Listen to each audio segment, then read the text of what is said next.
and justice. Dalalina Rajput. Dalalina Rajput. Delhi na Dhaka. Delhi na Dhaka. Abu Said Mukto. সেই হাসিনার বিরুদ্ধে প্রায় ২৫০০ ছাত্র জনতা শ্রমিক নারী পুরুষ হিন্দু মুসলিম প্রাণ দিয়েছিল। আর এই রক্ত এবং প্রাণের বিনিময়ে সেই ফ্যাসিস্ট হাসিনা পালাতে বাধ্য হয়েছিল।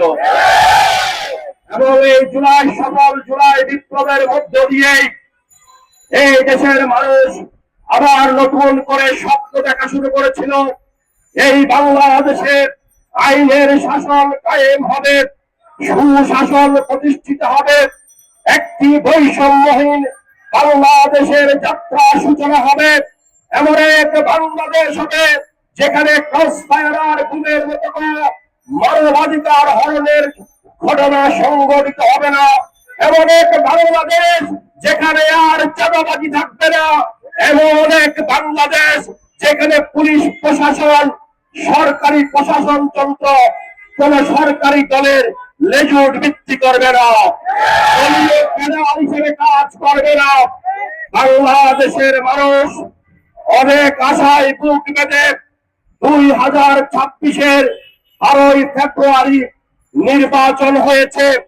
নির্বাচনের পূর্বে বিএনপি, জামাত ইসলামী সহ বাংলাদেশের সকল রাজনৈতিক দল জাতির কাছে অঙ্গীকার করেছিল, ক্ষমতায় যারাই যাবে তারা জুলাই সনদ বাস্তবায়ন করবে।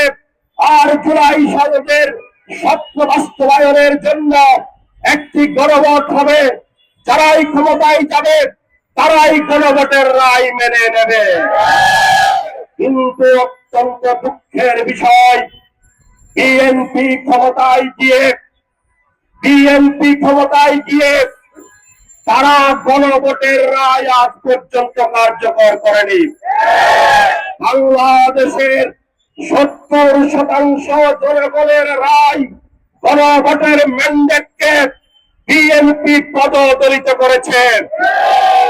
আবু সাইদ মুক্ত, ওয়াসিম সন্তোষ সহ হাজারো শহীদের রক্তের সাথে বিএনপি গাদ্দারি করেছে।